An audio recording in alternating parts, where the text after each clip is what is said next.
함께 사도신경으로 신앙 고백하시겠습니다. 나는 전능하신 아버지 하나님 천지의 창조주를 믿습니다. 나는 그의 유일하신 아들 우리 주 예수 그리스도를 믿습니다. 그는 성령으로 잉태되어 동정녀 마리아에게서 나시고 본디오 빌라도에게 고난을 받아 십자가에 못 박혀 죽으시고 장사된 지 사흘 만에 죽은 자 가운데서 다시 살아나셨으며 하늘에 오르시어 전능하신 아버지 하나님 우편에 앉아 계시다가 거기로부터 살아있는 자와 죽은 자를 심판하러 오십니다.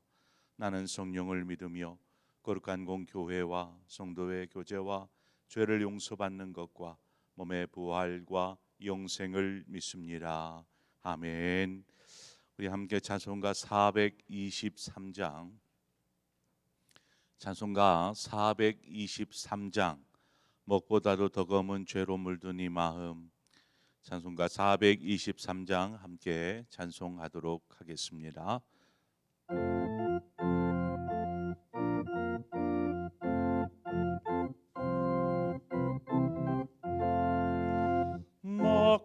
먹보다도 더 검은 죄로 물든 이 마음, 있는 보다도 이게 깨끗하게 씻겼네.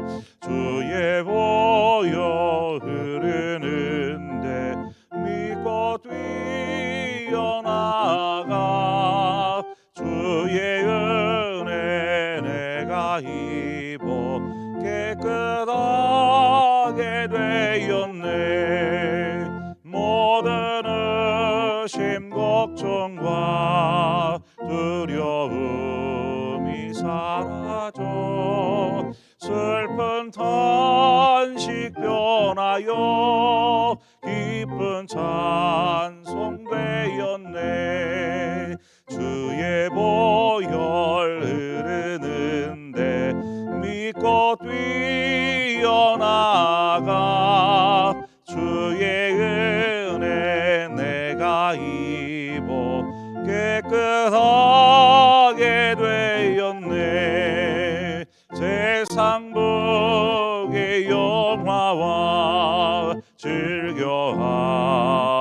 모든 것 주를 믿는 내게는 분토만도 못하다.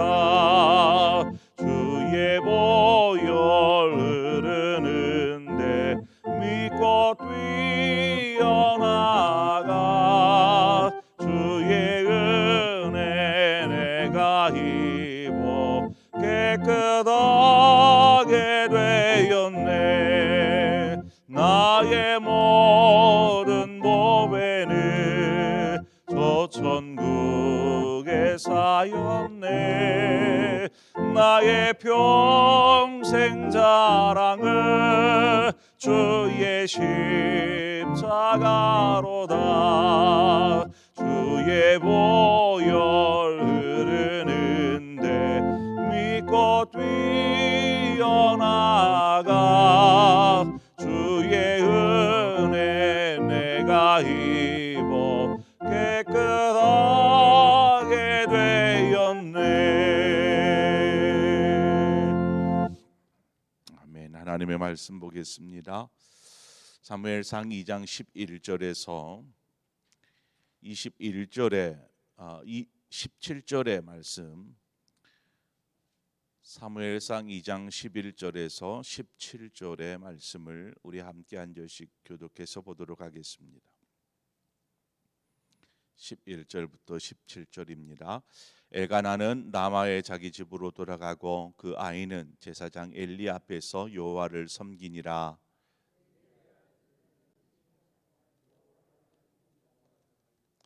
그 제사장들이 백성에게 행하는 관습은 이러하니 곧 어떤 사람이 제사를 드리고 그 고기를 삶을 때에 제사장의 사환이 손에서 살 갈고리를 가지고 와서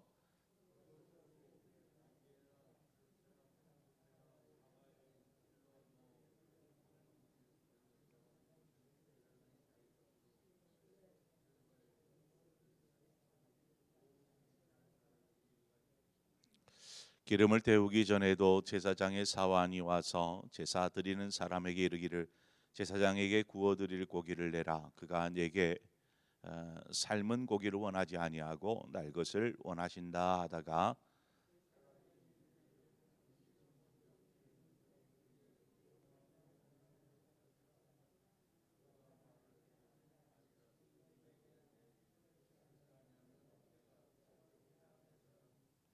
함께 읽습니다. 이 소년들의 죄가 여호와 앞에 심히 크면 그들이 여호와의 제사를 멸시함이었더라.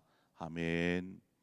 오늘 본문을 통해서 성소에서 일어나는 당시의 부조리를 고발하고 있고 동시에 어, 그때 당시에 이스라엘의 영적인 상태가 어떠했는지를 우리는 알 수 있습니다.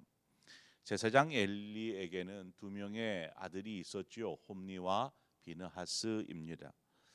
이들은 아버지인 엘리가 대제사장이므로 자연히 제사장이 될 수 있었습니다.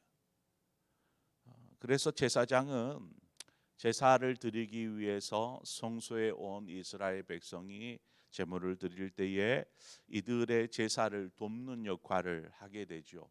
또한 이스라엘 백성을 영적으로 일깨우며 하나님의 말씀을 통해서 이들을 바른 길로 안내하고 지도해야 할 이러한 역할이 대제사장과 제사장들에게 있는 것입니다.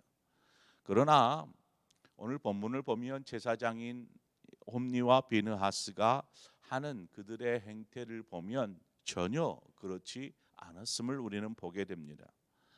레위기 7장 34절에 보면 내가 이스라엘 자손의 화목 제물 중에서 그 흔든 가슴과 든 뒷다리를 가져다가 제사장 아론과 그의 자손에게 주었나니 이는 이스라엘 자손에게서 받은 영원한 소득이니라라고 말씀합니다. 화목 제사를 드리게 되면 이제 제물을 흔들어서 요제로 삼고 높이 들어서 거제를 드리게 됩니다. 그렇게 행한 이후에 이 제물을 사람들과 이렇게 구분하여서 사람들과 나눠 먹게 되는데 그 중에 그 레위기의 말씀에 보면 가슴과 뒷다리를 대제사장과 제사장 가족에게 주는 것입니다. 그리고 그 남은 부분을 이제는 사람들과 가족들과 이웃들과 함께 이 제사 드리는 사람이 나눠 먹게 됩니다. 분명하게 기록하기를 가슴과 뒷다리 이렇게 기록합니다. 이렇게 구별된 대제사장과 제사장들의 몫이 분명히 있었지만 홈니와 비느하스가 하는 행태는 삶고 있는 고기에 세발 갈고리를 집어넣어서 그냥 거기에서 걸려 나오는 것은 그냥 아무거나 자신의 몫으로 취했던 것입니다. 그 부위에 상관없이 그냥 취하는 것이죠. 이것은 분명 하나님의 말씀에 어긋나는 행위였습니다. 그러나 13절 서두에 말하듯이 그 제사장들이 백성에게 행하는 관습은에서 알 수 있듯이 이러한 악행이 관습이 되어 있었더라는 것입니다. 관습이라는 말이 무엇입니까? 관습이 되었다라는 것은 오랫동안 이러한 일이 계속해서 반복되어 행해지다 보니까 이제는 당연한 것이다. 당연히 그렇게 한다라고 여겨지게 되었다라는 것입니다. 그러니까 이 일이 엘리와 또 그의 가족에 의해서 일어나는 것이 아니라 그 이전부터 계속 그러한 일들이 있어 왔다라는 것입니다. 또 레위기 7장 30절과 31절에 보면 여호와의 화 제물은 그 사람이 자기 손으로 가져올지니 곧 그 제물의 기름과 가슴을 가져올 것이요 제사장은 그 가슴을 여호와 앞에 흔들어 요제를 삼고 그 기름은 제단 위에서 불사를 것이며 가슴은 아론과 그의 자손에게 돌릴 것이며라고 말합니다. 뭐 앞에 있는 내용과 가슴과 뒷다리 뭐 똑같은 내용인데 이것을 가져가기 전에 해야 될 것이 있습니다. 화목 제물은 이제 이렇게 부위별로 통째로 하지 않고 부위별로 이제 모든 제물은 다 자르게 되어 있습니다. 그래서 그 하나하나씩을 하나님 앞에 요제로 들어서 하나님 앞에 먼저 드리는 것입니다. 혹은 흔들어서 이렇게 요제로 삼고 또 이것을 높이 들어서 거제로 삼기도 합니다. 그렇게 향한 후에 그 짐승에서 나오는 피와 또 기름 같은 것들을 이제 피 같은 경우에는 이제 제단의 사방에 뿌리게 되죠. 뿌리고 그 기름은 태우게 되어 있습니다. 번제단 위에서 이제 태워야 하는데 이렇게 하나님 앞에 피와 기름을 태우고 남은 부분들은 하나님 앞에 흔들어서 혹은 높이 들어서 하나님 앞에 드리게 되죠. 이렇게 하면 화목 제사가 마치게 됩니다. 화목 제사가 마치게 되면 제사장 몫을 구별해서 주고 나머지는 이제 제사를 드린 사람이 갖습니다. 이제 그것을 가져가서 가족과 온 이웃과 혹은 친척들을 불러다가 함께, 예를 들어서 송아지를 한 마리 잡았어요. 그것을 하루 이틀 만에 다 먹어야 합니다. 안 그러면 나중에는 버려야 되는 상황. 그러니까 소 한 마리를 잡으면 동네에 잔치가 되는 것이죠. 모두 다 불러서 함께 기쁨을 나누는 것입니다. 그런데 15절에 보면 기름을 태우기 전에라고 기록하고 있어요. 기름을 태우기 전에. 이 말은 무슨 말이냐? 하나님 앞에 제사 드리기 전에 이 제사장들이 자기가 원한다고 자신들이 원하는 고기를 반강제적으로 가져갔더라는 것입니다.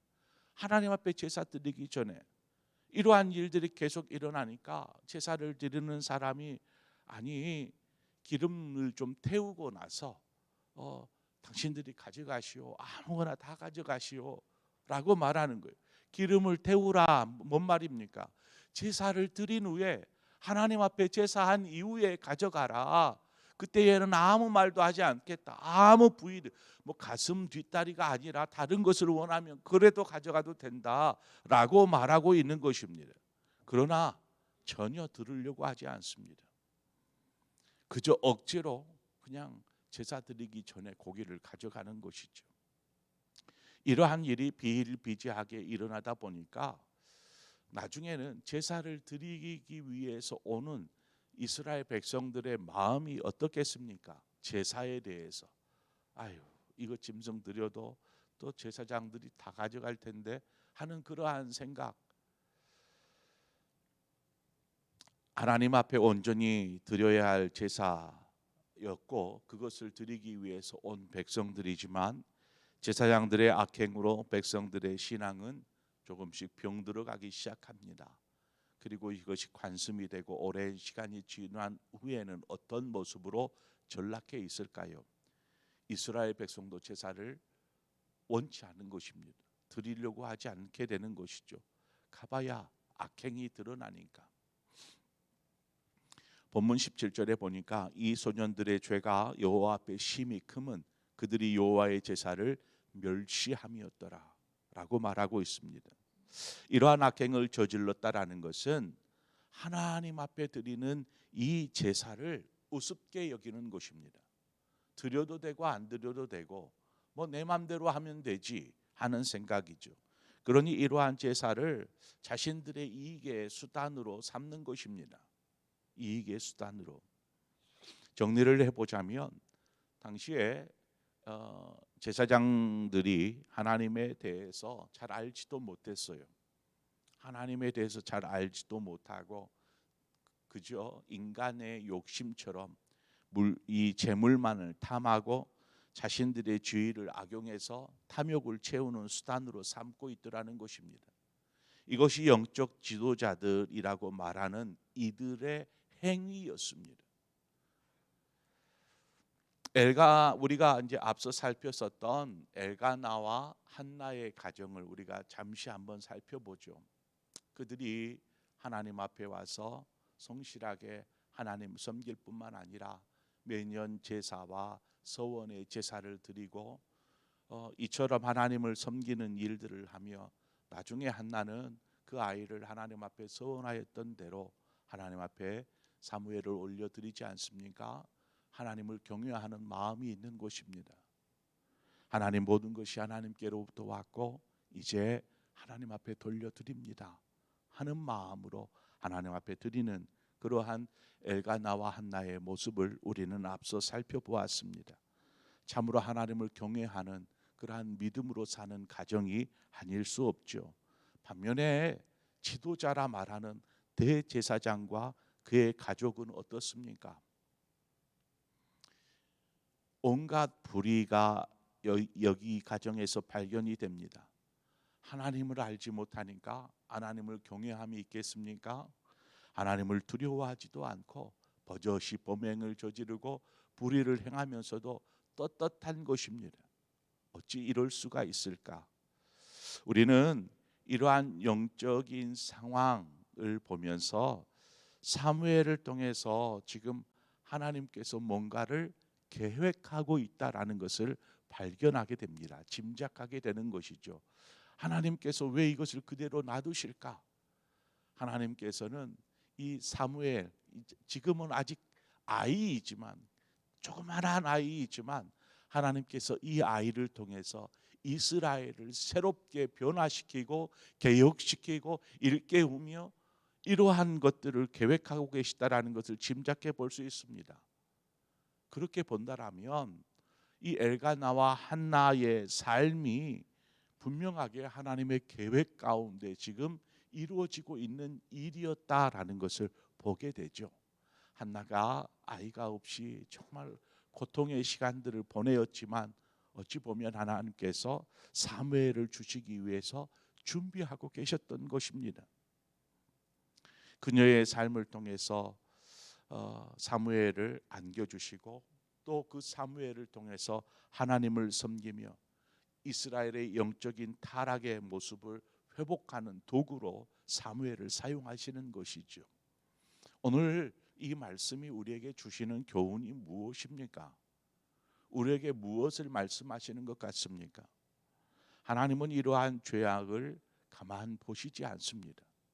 이러한 탐욕의 죄악뿐만 아니라 자신들의 그러한 하나님을 섬겨야 될 백성으로서의 역할을 감당하지 못하는 이들의 모습, 나중에 전쟁터에서 이들은 무참히 죽게 됩니다. 이스라엘 백성을 새롭게 일깨울 사람을 준비하고 계시는 하나님, 우리도 모르게 습관처럼 젖어 있는 잘못된 신앙들이 없는지 우리는 살펴야 합니다. 그저 오랫동안 해왔으니까 뭐 어련히 그렇게 하는 것이지라고 생각할 것이 아니라 정말 하나님을 경외하는 마음으로 우리가 신앙생활을 하고 있다라면 하나님, 우리의 부끄러움들, 우리의 추함들을 하나님 앞에 내놓아야 합니다.